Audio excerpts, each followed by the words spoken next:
बिस्मिल्लाहिर्रहमानिर्रहीम। सुन सको तो सुनो में खुश आमदीद। नॉवेल लेकर आए हैं जो रुके तो कोहे गिरा थे हम। किस्त नंबर 78 के साथ आपकी खिदमत में हाजिर हैं।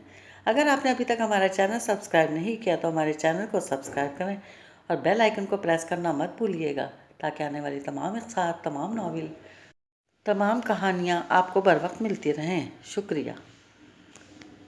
रोशनी के अंदर अंधेरा छुपा होता है। सफ़ेद सफ़े पर स्याह रोशनाई पर लिखे अल्फाज पर इसकी निगाह दौड़ी। खुशी के अंदर दुख छुपा होता है। अल्फाज जैसे इसे कुछ समझा रहे थे और गुलाब के साथ कांटे ज़रूर होते हैं। बड़े पते की बात थी। इसने एक दफ़ा फिर इन अल्फाज पर नज़र दौड़ाई। दोबारा इन अल्फाज को पढ़ने के बाद इसने जिस्म को ढीला छोड़ते हुए कुर्सी की पुष्ट से टेक लगा ली और हाथ में पकड़ी कलमसी जिल्द वाली किताब कुर्सी के करीब रखी मेज़ पर धर दी थी। लफ्ज़ों के अंदर छुपी पते की बात इसकी समझ में आने लगी थी। जिंदगी के हर सुख के साथ दुख साए की तरह चलता है। जहाँ और जब भी बस चलता है वो सुख की ज़मीन पर अपने पंजे गाड़ लेता है। यह हर जी रूह के साथ जुड़ा हुआ है, लेकिन सोच का दुरुस्त जाविया इसकी शिद्दत का एहसास कम कर सकता है और इससे निजात की राह भी दिखा सकता है। यही निचोड़ था किताब में दर्ज जुमलों का। सोच का दुरुस्त जाविया। इसके चेहरे पर तल्ख मुस्कुराहट उभरी तभी दरवाजे का ताला बाहर से खोलकर नादिया कमरे में दाखिल हुई थी। तुम तो अभी तक यूं ही हाथ पर हाथ धरे बैठे हो, नादिया ने अपनी पुश्त दरवाजे के साथ लगाकर इसे बंद करते हुए कहा। इसके दोनों हाथों में घरेलू सौदा सुलभ के बैग थे। तुम्हारा क्या ख्याल है, मुझे क्या करते नजर आना चाहिए था? साद ने इसकी तरफ देखे बगैर जवाब दिया। तुम भूल गए? वो सीधी किचन काउंटर की तरफ बढ़ी। तुमने मुझे चैलेंज किया था कि तुम आज रात के खाने के लिए पाकिस्तानी अंदाज में मिर्च मसाले वाली मछली फ्राई करोगे। हाँ, मैंने कहा था, लेकिन मुझे तुम्हारे इन डब्बों में वो तमाम मसाले नज़र नहीं आए जो इसको बनाने के लिए ज़रूरी थे, इसलिए मैंने इरादा मुलतवी कर दिया। ये बात है। वो अपने साथ लाए सामान को खोलकर मुख्तलिफ जगहों पर रखते हुए बोली। असल बात यह है कि तुम बहुत काहिल और आराम पसंद हो और ये कि तुम्हें वैसी मछली फ्राई करना आती ही नहीं। सोच है तुम्हारी, वो संजीदगी से बोला। मैं इब्राहिम का बेहतरीन दोस्त बल्कि हम ज़ाद रह चुका हूँ और इब्राहिम से बेहतर खाना कोई नहीं बना सकता। हमने कई मुख्तलिफ दरियाओं पर कच्ची मछली खरीद कर साफ़ की और बनाई। इब्राहिम इसे मसाले लगाकर तला करता था। मैं भी इब्राहिम से ये फ़न सीख चुका हूँ। इब्राहिम, नादिया ने किचन काउंटर पर रखे हाथ की उंगलियों का काउंटर स्लैब पर बजाते हुए याद किया। अरे वो मोटू जिसके घर से इसके लिए बड़ा सा नाश्तेदान आया करता था जब हम पिंडी वाले स्कूल में पढ़ते थे। हाँ बिल्कुल वही। बहुत दिन बाद साद के चेहरे पर खुशगवार मुस्कुराहट फैली थी और वजह इब्राहिम का जिक्र था। हाँ, फिर मैं मान सकती हूँ कि तुम्हें मछली फ्राई करना आती होगी, क्योंकि वो मोटू तो बचपन में भी सिर्फ खाने के लिए ज़िंदा रहा करता था। बड़े होने तक तो यकीनन खाना ही इसका ओढ़ना बिछोना बन चुका होगा। नादिया ने रात का खाना बनाने के लिए मशरूम के टिन का ढक्कन काटते हुए कहा। वैसे क्या अब भी वो इतना ही मोटा है और खाने का वैसा ही शौकीन? मुझे याद है एक बार वो मेरा टिफ़न छीन कर खा गया था क्योंकि इसे सख्त भूख लग रही थी और मैं सिर्फ इस डर से इससे लड़ नहीं सकी कि वो मुझसे दुगना बल्कि तिगना मोटा था। इसे खौफनाक शक्लें बनाकर दूसरों को डराने में महारत हासिल थी। अपने काम में मगन वो साद की तरफ देखे बगैर बोले चली जा रही थी, लेकिन अपनी तवील बात के जवाब में खामोशी पाकर इसने सर उठाकर साद की तरफ देखा। वो किसी सोच में गुम था। इसके चेहरे पर लहजा भर को फैली मुस्कुराहट गायब हो चुकी थी और अब इसकी जगह उदासी ने ले रखी थी। तुम फिर उदास हो गए, हमेशा की तरह। अल्फाज बेख्तियार नादिया के मुंह से फिसले। मैं नहीं जानता था कि एक तवील अरसे तक मानूस शक्लों का नज़र ना आना भी इंसान के दिल पर अजीब अजीब सी कैफियत तारी कर देता है। साद ने सर झटक अपनी सोच से बाहर आते हुए कहा। यकीनन ऐसा ही होता है। नादिया ने सर हिलाकर इसकी बात की तायीद की। लेकिन तुम क्यों इस खुद साख्ता जलावतनी की अजियत में मुब्तला हो जबकि वक्त और हालात तुम्हारी अपनी मुट्ठी में हैं? तुम्हारी ये कैफियत और ज़िद कम अज़ कम मेरी समझ में तो अब तक नहीं आई, इसलिए कि तुम समझने की कोशिश ही नहीं करती, वो बेबसी से बोला। चलो मैंने मान लिया डैडी बहुत बुरे शख्स और तुम्हारे मुजरिम हैं। नादिया ने मछली के कत्लों पर मुख्तलिफ चटनियाँ डालते हुए कहा। बल्कि मान लेना गलत लफ्ज़ होगा। यूँ समझो मैंने फ़र्ज़ कर लिया जो कुछ तुम डैडी के बारे में समझते हो वो सच है। लेकिन दूसरे लोगों का इसमें क्या कसूर? इनको क्यों पीछे छोड़ कर आए हो? मैं इसकी वजाहत भी कर चुका हूँ, वो ठहरे हुए लहजे में बोला। वो वजाहत तो सिर्फ महानूर के सिलसिले में थी। इसने मछली के कत्लों वाली ट्रे ओवन में रखने के बाद साद की तरफ देखा। और मैं इससे मुत्तफिक भी हूँ, तुम्हें ऐसा ही करना चाहिए था।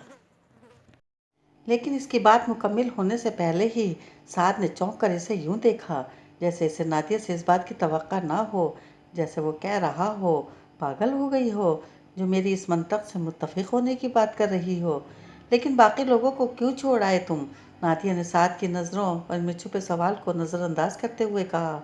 इब्राहिम, सारा खान और सारा खान जैसे वो इतने सारे लोग जिन्हें सिर्फ तुम ही जिंदगी और उम्मीद की किरण नजर आई थी। साद ने मुंह दूसरी तरफ फेर लिया। कभी सोचा भी है कि वो लोग तुम्हारे कदमों की आहट सुनने के इंतज़ार में कान लगाए रखते होंगे? इनकी आंखें तुम्हारी एक झलक देखने को बेचैन रहा करती होंगी। तुम्हारी कोई खबर सुनने के मुंतज़िर वो लोग किस तकलीफ दे कैफियत में मुब्तला रहते होंगे। मैं अब इनके लिए क्या कर सकता हूँ? वो तल्खी से बोला। कुछ भी तो नहीं, मेरे पास इनको देने के लिए अब बचा ही क्या है? खाली जेब और वीरान दिल, दोनों ही ऐसी चीज़ें जिनकी किसी को ज़रूरत नहीं होती। तो फिर इनको अपनी तवज्जो, अपने ख्याल और अपनी मोहब्बत का एहसास दिया ही क्यों था तुमने? नादिया किचन काउंटर से बाहर आकर इसके सामने आन खड़ी हुई। क्यों ये जुल्म किया था इनके साथ तुमने? जब तक मैं इनके लिए कुछ कर सकता था मैंने किया।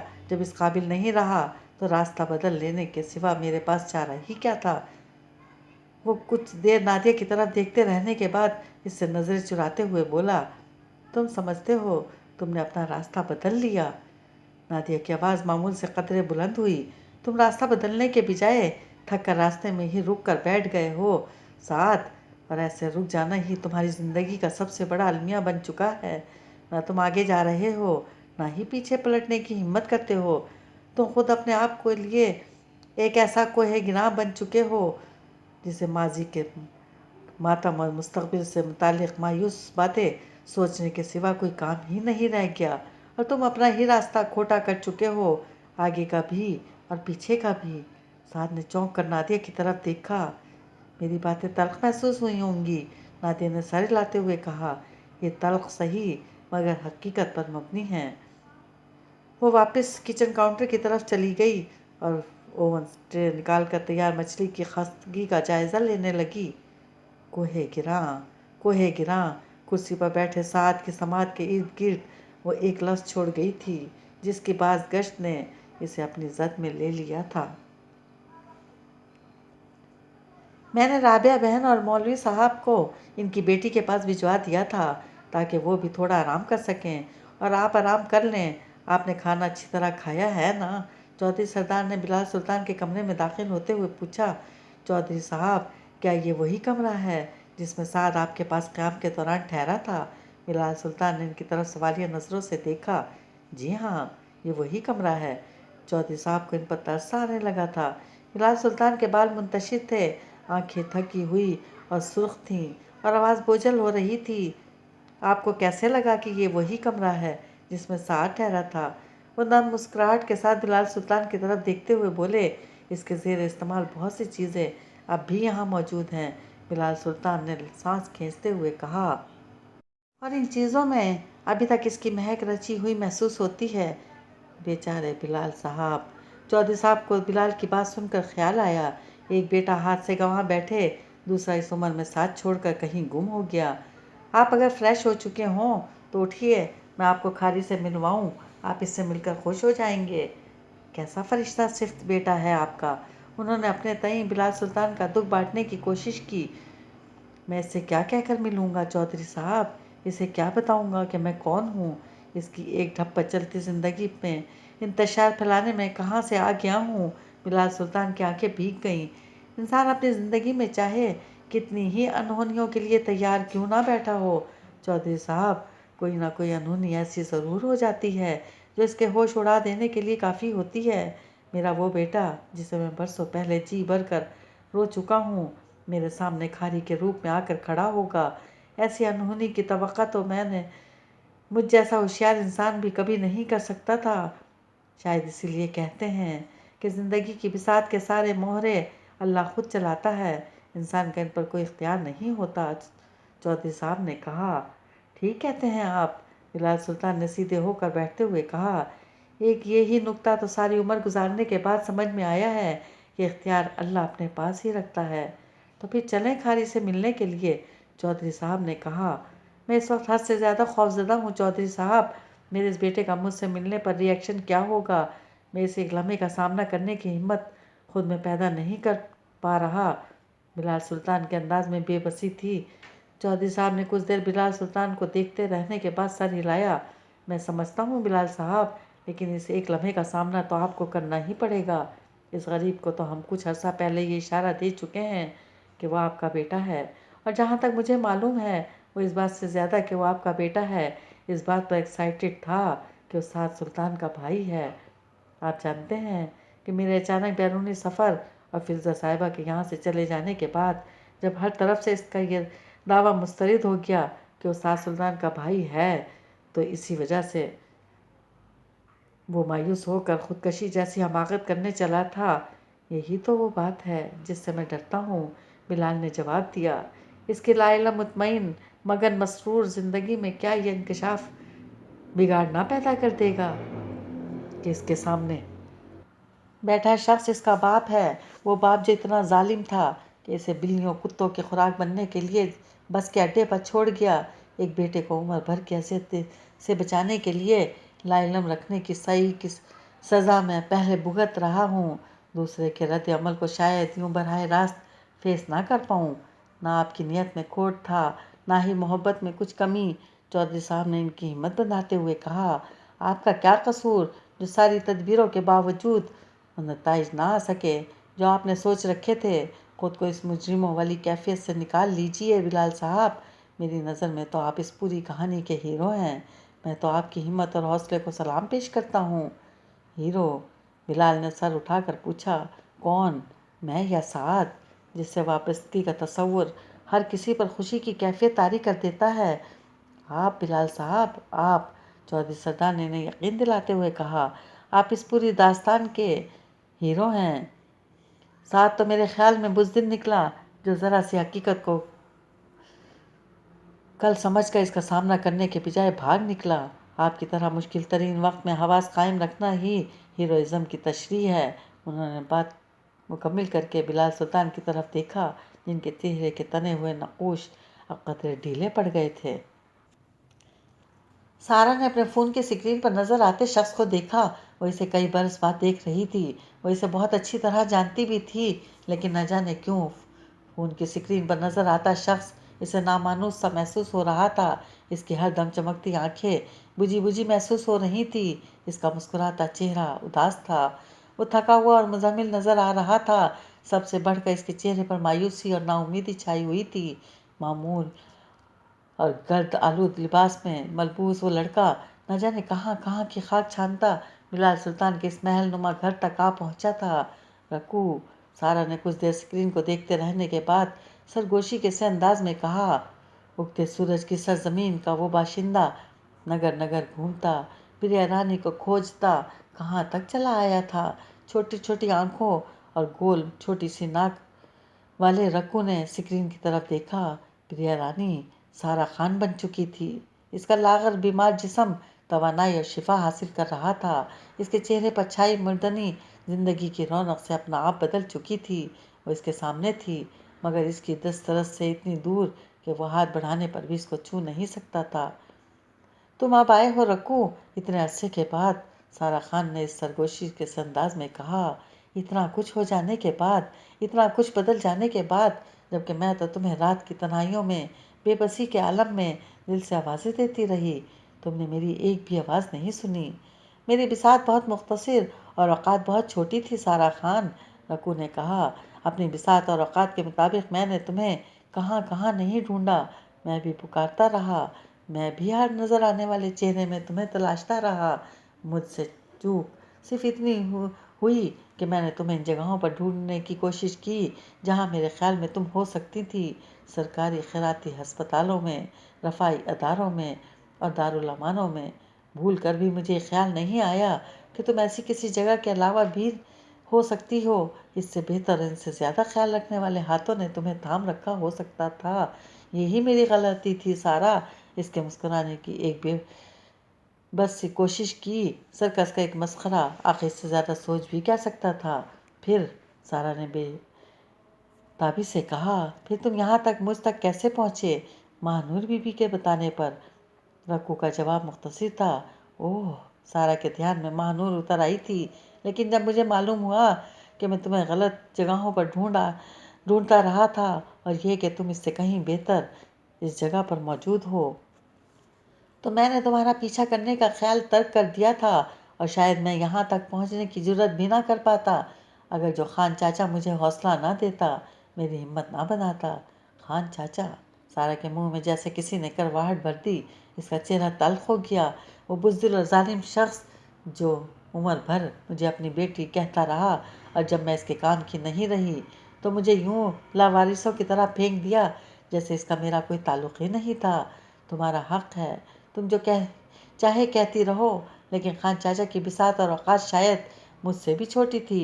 अपना दम खम गंवाता वो बूढ़ा होता शख्स तुम्हारी ज़ख्मी वजूद को कहाँ उठाए ले जाता, जबकि इसकी उम्र भर की कहानी भी शेरों के पास बतौर गारंटी रखी थी। रक्कू ने नरमी से कहा। सारा ने नखुवत से सर झटका। इसीलिए वो मुझे बेबस और बेआसरा करके इस मक्खियों भरी छोलदारी में फेंक कर खुद बाहर बैठा मेरे मरने की दुआएं करता रहा। वो इससे ज़्यादा शायद कुछ कर भी नहीं सकता था। सारा, रक्कू ने खान चाचा की तरफदारी जारी रखते हुए कहा, क्या तुम वाकिफ नहीं हो कि सर्कस से मुंसलिक हर शख्स की ज़िंदगी सर्कस के मालिकों के पास रहन रखी होती है? ज़िंदगी को ज़िंदगी से ज़्यादा कौन सी कीमती शय देकर छुड़ाया जा सकता है? बताओ। इसने सवालिया अंदाज में सारा की तरफ देखा। ज़िंदगी से ज़्यादा कीमती शय शायद मौत ही हो, जो इस रहन शुदा ज़िंदगी को इन ज़ालिमों के शिकंजे से छुड़ा सकती है। इसीलिए तो खान चाचा तुम्हारे मरने की दुआएं करता था। लेकिन मैं ज़िंदा हूँ। देखो और गौर से देख लो कि मैं अभी तक ज़िंदा हूँ। इसने अपना सर सीधा रख कर अपने बाजू फैलाए। ये मेरे बाजू, ये मेरे हाथ, ये मेरी टांगे, देखो इनमें खून पूरी रफ्तार से दौड़ रहा है। मेरी टूटी हुई रगों और पट्टों की ग्राफिक हो चुकी है। जदीद और महंगी तरीन फिजियोथेरापी ने मेरे मुर्दा जिस्म को ज़िंदा कर दिया है और अब मैं दोबारा से इन बाजुओं, झूलों और नोकीलों बिस्तरों पर अपना करतब दिखा सकती हूँ। इसने फ़ख्र से रक्कू की तरफ देखा। लेकिन मैं वो सब कुछ अब क्यों करूँगी? इसके अंदाज में नख़वत उभरी। जिस शख्स ने मुझे अपनी सरपरस्ती में ले लिया है, मुझे अब सर्कस की दुनिया में वापस छोड़ी जाने देगा। वो तो मेरे लिए एक से बढ़कर एक ज़िंदगी का इंतखाब करेगा। वो गर्दन को खम देते हुए मुस्कुराई। तुमने अच्छा किया जो यहाँ आ गए और ख़ुद अपनी आंखों से देख लिया कि मैं किस हाल में ज़िंदगी गुजार रही हूँ। जाकर बताना ब्लू हेवन सर्कस के करता धरताओं को, वो बेशनाख्त, बेआसरा और मजलूम लड़की जिसने तुम्हारे लिए करोड़ों कमाए और फिर जिसे तुम लोगों ने शदीद ज़ख्मी हालत में मरने के लिए तनहा छोड़ दिया था, आज तक जिंदा है। ना सिर्फ जिंदा है बल्कि अब इस पोजीशन में है कि एक छोड़ 10 ब्लू हेवन सर्कस खड़े खड़े नकद खरीद सकती है।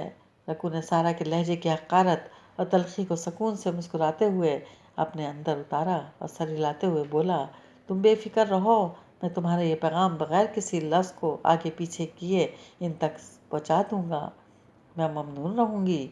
सारा ने इसकी तरफ देखे बगैर कहा। वो सारा खान जो कभी प्रिया रानी थी।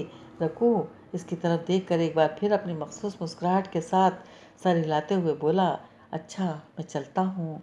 हाँ ठीक है, तुम जाओ, सारा ने कहा। रकू के सामने दीवार पर लगी 60 इंच की स्क्रीन, जो ज़रा ऊपर पहले रोशन थी, तारीख हो गई। इसने चौंक कर अपने इर्द गिर्द देखा। वो एक वसी और इस शानदार कमरे के वस्त में खड़ा था। चंद लम्हे पहले इस कमरे में तारीकी थी और सामने वाली स्क्रीन रोशन थी। अब स्क्रीन तारीक और कमरा रोशन हो चुका था। इसका दिल नीचे, कहीं बहुत ही नीचे डूबने लगा, बहुत गहराई में, कहीं बहुत दूर।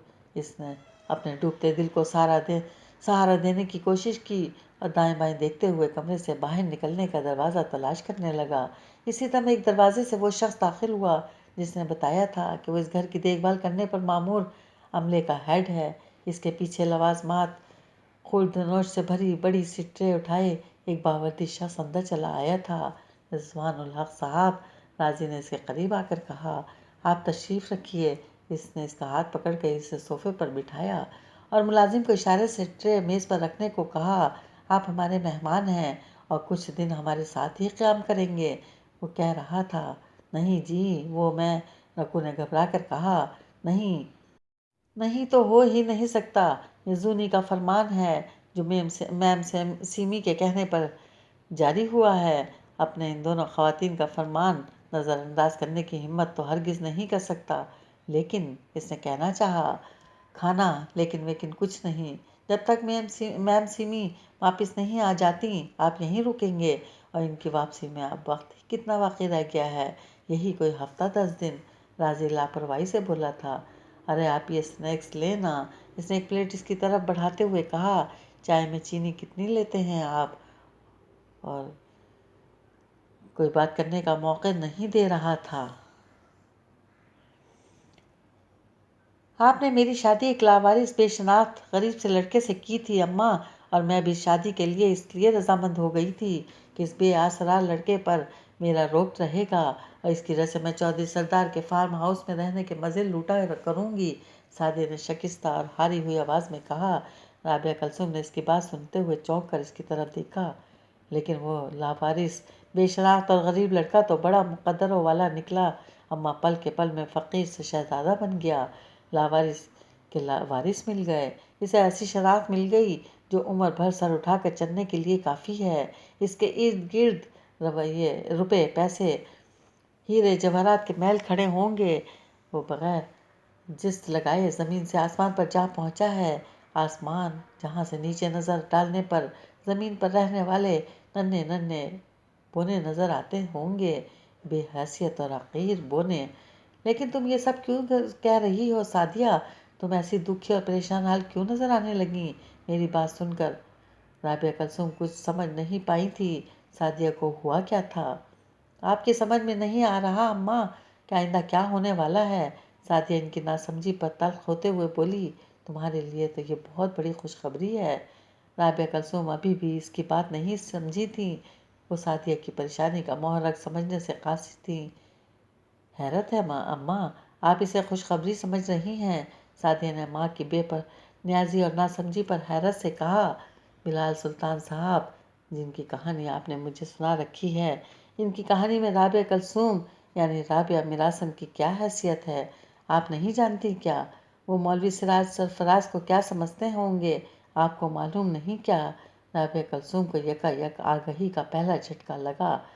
رابعہ میراسن جس کا باپ میراثی برادری کا سرپنچ تھا، اور مولوی سراج سرفراز بیچارے جس کا آگا پیچھا بھی کسی کو معلوم نہیں، جنہیں آپ خود مولوانوں کا لمڈا کہہ کر پکارا کرتی تھیں، ان کی بیٹی سے کیا بلال سلطان صاحب جیسا آدمی اپنے بیٹے کا، چاہے وہ گمشدگی کے بعد اچانک مل جانے والا بیٹا ہی کیوں نہ ہو، کوئی رشتہ بندھنا پسند کریں گے؟ کیا ان کو گوارا ہوگا کہ ان جیسے بڑے آدمی کی بہو اتنی معمولی حیثیت کے ماں باپ کی بیٹی ہو؟ کیا وہ رشتہ قائم رہنے دیں گے؟ سعدیہ سوال کر رہی تھی اور رابعہ کلثوم کا دل ہر سوال کا جواب نفی میں دے رہا تھا، شاید کبھی بھی نہیں۔ سعدیہ نے ماں کی خاموشی پر خود ہی اپنے سوالوں کا ایک جواب دیا، اس لیے اماں یہ خبر کہ کھاری واقعی بلال سلطان صاحب کا بیٹا ہے میرے لیے خوشخبری نہیں ہے، یہ خبر بدخبری ہے۔ یہ خبر کھاری کی زندگی سے میرے وجود کو نکال باہر پھینکنے کی سناونی ہے۔ یہ خبر ہمیں ہماری وہ حیثیت یاد کرانے کے لیے کافی ہے جسے کبھی ہم کھاری سے زیادہ بہت بہتر، بہت بلند سمجھتے تھے، اور جس کے بل پر ہم اس پر اپنا رو جمائے بیٹھے تھے۔ بلال سلطان جس کو جیسا ہی بھی سمجھیں، کھاری تو ان کے جیسا نہیں ہے نا، وہ تو محبت کرنے والا، محبت کو جاننے سمجھنے والا بچہ ہے۔ دن دولت کی اس کے سامنے کوئی حیثیت نہیں، وہ تو درویش صفت انسان ہے۔ رابعہ نے کانپتی آواز میں کہا، واہ اماں واہ۔ سعدیہ تلخی سے بولی، کس کے دل کو تسلی دے رہی ہیں، میرے یا خود اپنے؟ धन दौलत की हैसियत इसकी नज़रों में उस वक्त तक नहीं थी जब तक ये दोनों इसकी पहुंच में नहीं थी। वो तब तक ही दरवेश सिर्फ था जब तक इसे पता नहीं था कि अमीरी में क्या मज़ा होता है। अब तो वो होगा अम्मा, और इसके बाप के महल, गाड़ियाँ, आसाइशात। ऐसे में गरीब मौलवी साहब और मिस्कीन बहन जी की बेटी को शायद इसे नज़र न आए, इतना याद रहे। अपनी बेहैसियती पर सादिया की आंखों में आंसू आ गए। राबिया कलसूम का सर सादिया की गुफ्तगू सुनकर चकराने लगा। जिंदगी थी या कोई तमाशा। कभी एक मंजर स्टेज होता था, कभी दूसरा, और दरमियान में कोई रास्ता था, ना कोई तालमेल। बस अम्मा, इज्जत इसी में है कि चुपके से अपना सामान बांध कर यहाँ से निकल लें हम। साथिया ने सिसकी लेते हुए अपने आंसू पोंछे। इससे पहले कि खारी मुझे खुद अपनी ज़िंदगी से निकाल दे, और इससे पहले कि चौधरी सरदार हमें फार्म हाउस से निकल जाने का हुक्म सादिर कर दें। क्यों? हम कोई चोर हैं?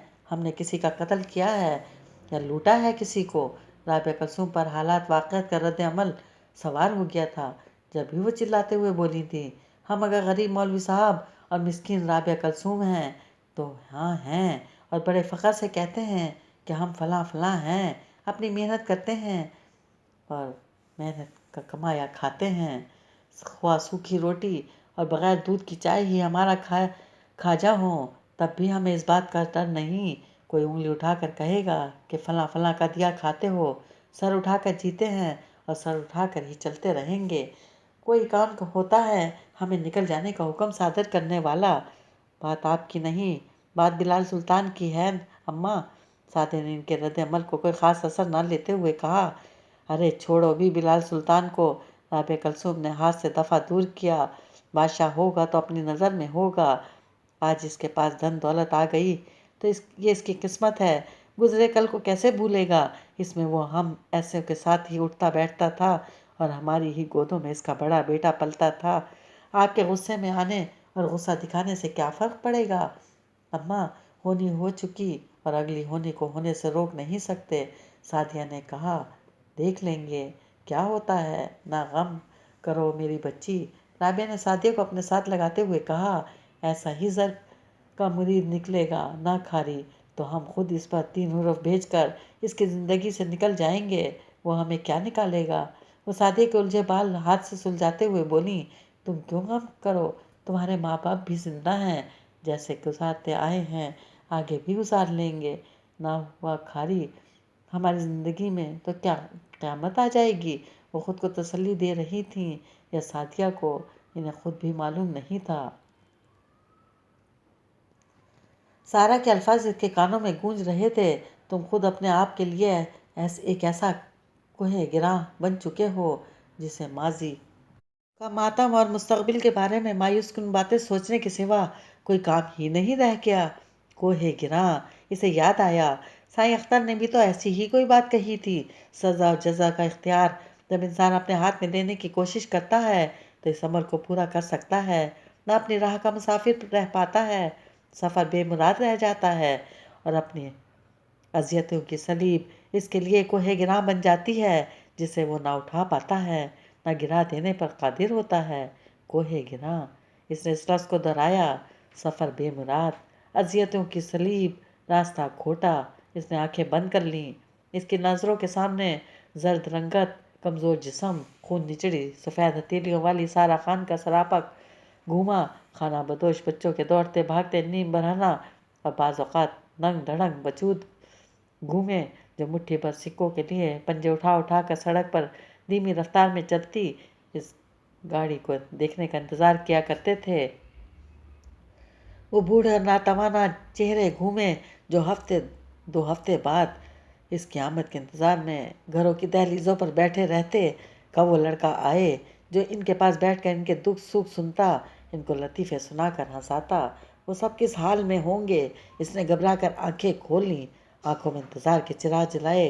क्या अब भी वो इसकी राह तकते, इसकी तरफ से कोई पैगाम मौसूल होने की उम्मीद करते होंगे, या वो सब इससे मायूस होकर इसे भूल भाल चुके होंगे? इसे ख्याल आया, क्या भूल जाना इतना आसान है कि कोई कुछ अरसा नज़र ना आए तो इसे भुला दिया जाए? क्या एक इंसान की दूसरे इंसान की ज़िंदगी में सिर्फ इतनी अहमियत है कि आँख हो जल, पहाड़ हो जल, اس کا دل گھبرانے لگا۔ اگر یہ سب اتنا آسان ہے تو میں کیا کر رہا ہوں؟ میں کیوں ایک جگہ ٹھہرا ہوا ہوں، یوں جیسے زمین نے میرے قدم جکڑ رکھے ہوں؟ کیا واقعی میں تھک کر راستے میں ہی بیٹھ گیا ہوں اور اپنا راستہ کھوٹا کر چکا ہوں؟ کوئی رشتہ، کوئی تعلق، کوئی احساس، کوئی جذبہ؟ اس نے خالی ہتھیلی سے سوال کیا۔ اس کی نظریں ہتھیلی پر پھیلی لکیروں میں پھنس کر رہ گئیں۔ اتنا تہی دامان کہ اتنے مہینے ہو چکے مجھے خود کو ان سب سے دور کیے، اور پیچھے سے ایک بھی پکار میرے کانوں کو سنائی نہیں دی۔ اس کا دل خون کے آنسو رونے لگا تھا۔ پھر وہی خود اذیتی، پھر وہی بیمار سوچ۔ دماغ نے ڈانٹنا شروع کیا۔ محبتوں کو ٹھوکر تو تم نے خود ماری، نہ اپنا نشان کسی کو بتا کر آئے، نہ ہی پتہ، اور گلا کرتے ہو پیچھے سے کسی آواز کے نہ آنے کا۔ ذرا خود کو احتساب کرو تو پتہ چلے کہ تمہاری انسان دوستی ایک فطری محبت تقسیم کرنے کا عمل اور دوسروں کے کام آنے کا جذبہ صرف تب تک تھا جب تک تم ذاتی درد سے ناواقف تھے۔ جیسے ہی خود پر آگہی کا در کھلا، تم اپنے تئیں خود سب سے بڑے مظلوم بن گئے اور سب چھوڑ چھاڑ دنیا تیاگ کر بیٹھ گئے۔ واہ، کتنے خود غرض نکلے تم! کبھی سوچا تم نے سارا خان کا کیا حال ہوا ہوگا؟ تنگنیوں اور محلوں میں گھروں کی دہلیز پر بیٹھے ان ضعیف العمر مرد خواتین کی نظریں تمہارا انتظار کرتے کرتے کیسے تھکتی ہوں۔ یتیم خانوں اور دارالامان میں رہنے والے ان مخصوص لوگوں کا کون پرسان حال ہوگا جن کی ذمہ داری تم نے اپنے سر لے رکھی تھی۔ اس نے دماغ کی ڈانٹ سے گھبرا کر ایک بار پھر آنکھیں میچ لیں۔ تم تو راہ فرار حاصل کرنے کے لیے سب سے چھوٹا راستہ یعنی خودکشی تک کرنے چلے تھے۔ بس اتنی ہی ہمت تھی تمہاری۔ دوسروں کو ہمت، بہادری اور حالات کا سامنا کرنے پر لمبے لمبے لیکچر دینے والے خود پر پڑی اتنی سی ضرب بھی نہ سہ سکے۔ دماغ پوری شدت کے ساتھ اس پر برس رہا تھا۔ دیکھو ابھی، دیکھو اس کمبخت دل پر ہاتھ اور رکھو اس کمبخت دل پر ہاتھ اور بتاؤ بھلا کیا اس کی ایک ایک دھڑکن پکار پکار کر ان کا نام نہیں لیتی جس کو تم صرف اس لیے پیچھے چھوڑ آئے کہ جان سکو اس کی محبت میں کتنا دم ہے؟ وہ آج بھی تمہارے دل میں بستی ہے۔ اس بیچاری کا کیا قصور تھا؟ نہیں ہے وہ بیچاری، سنا نہیں تھا فاطمہ خالہ کیا کہہ رہی تھی؟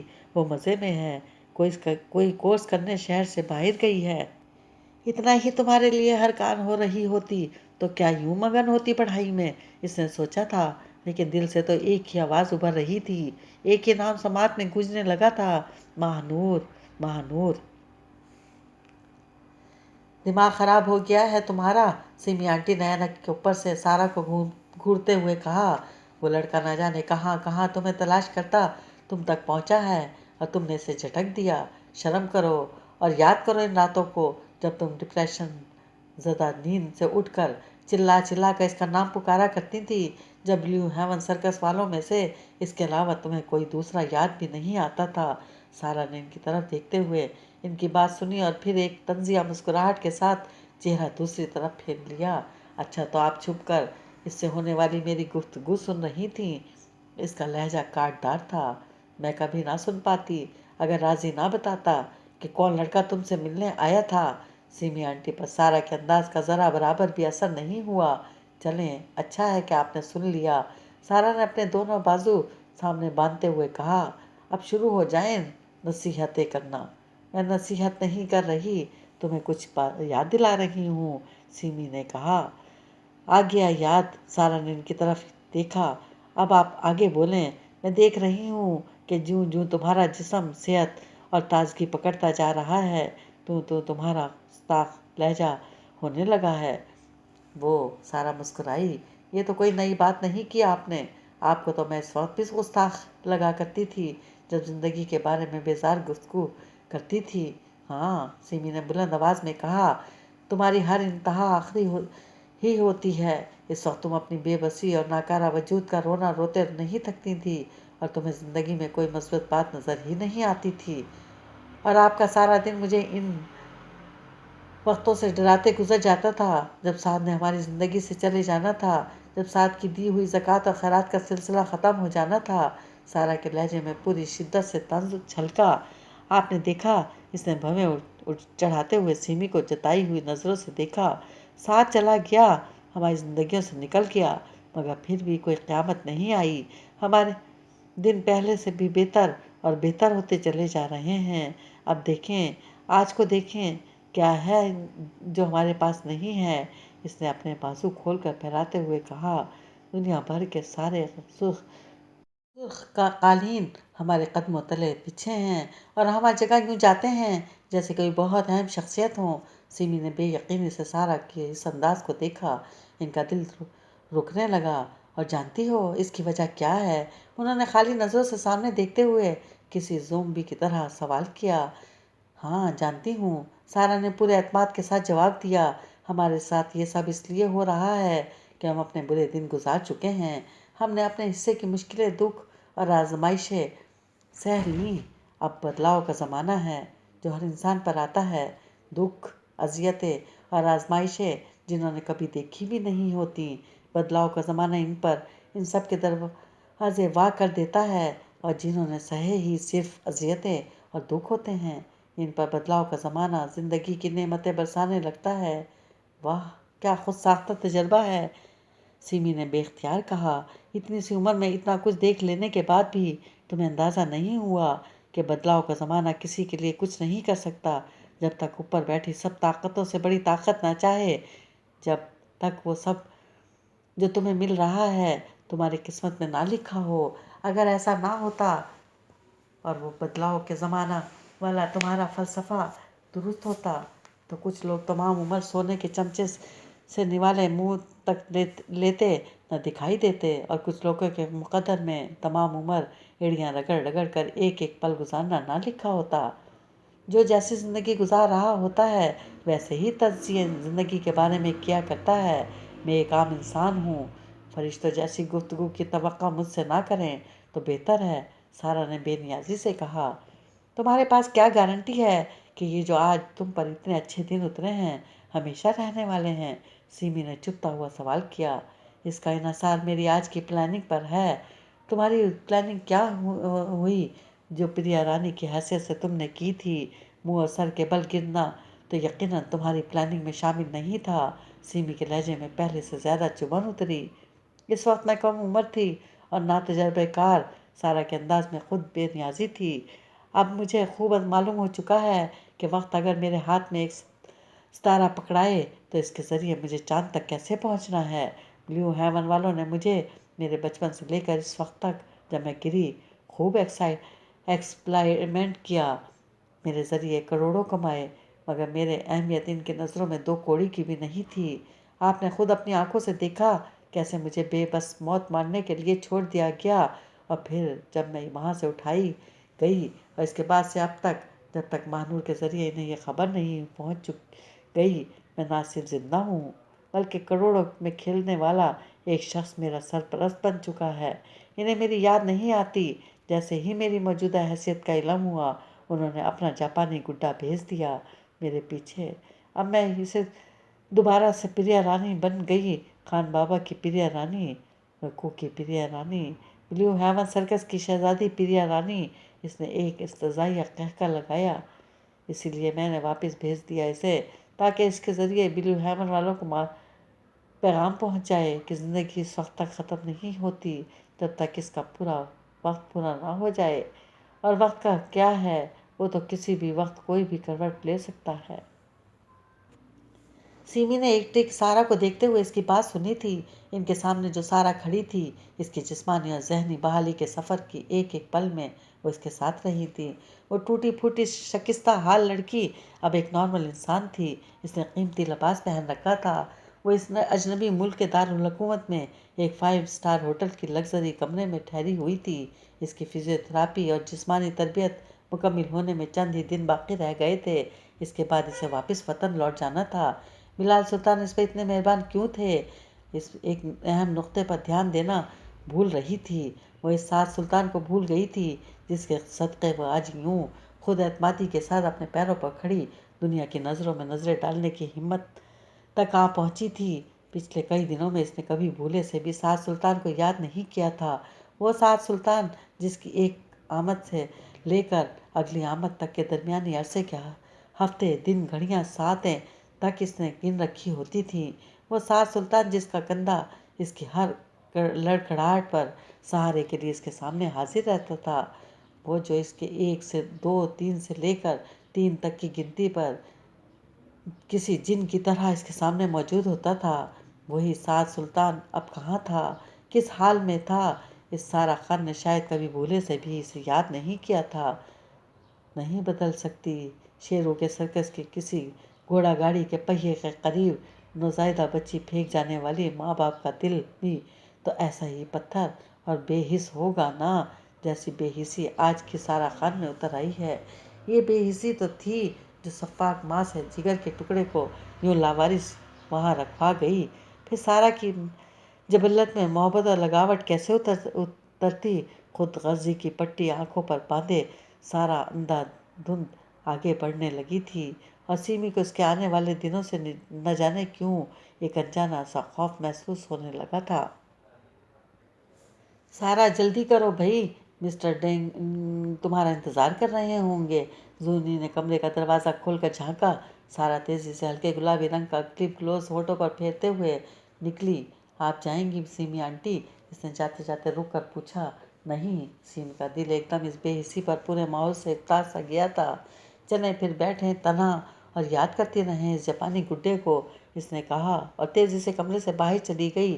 खुदावंद, मैंने तेरे भरोसे पर इस लड़की को इसकी वक्त नादानी की सज़ा से बचाने की खातिर इस गरीब लड़के को वहाँ रुकवा दिया है। तू ही मेरे इरादे की लाज रख ले। मैंने तेरे एक मोहब्बत भरा दिल रखने वाले बंदे का दिल टूटने से बचाने की खातिर अपनी हैसियत दांव पर लगाकर इसे वहाँ रोक लिया है और तुझसे दरख्वास्त कर रही हूँ, तो अपने भरोसे पर कोई कदम उठाने वाले को जिल्लत से दो चार नहीं किया करता। तू मेरे इरादे की लाज रख ले। इस शाम देर तक सिमी आंटी दुआ में मशगूल रही थीं।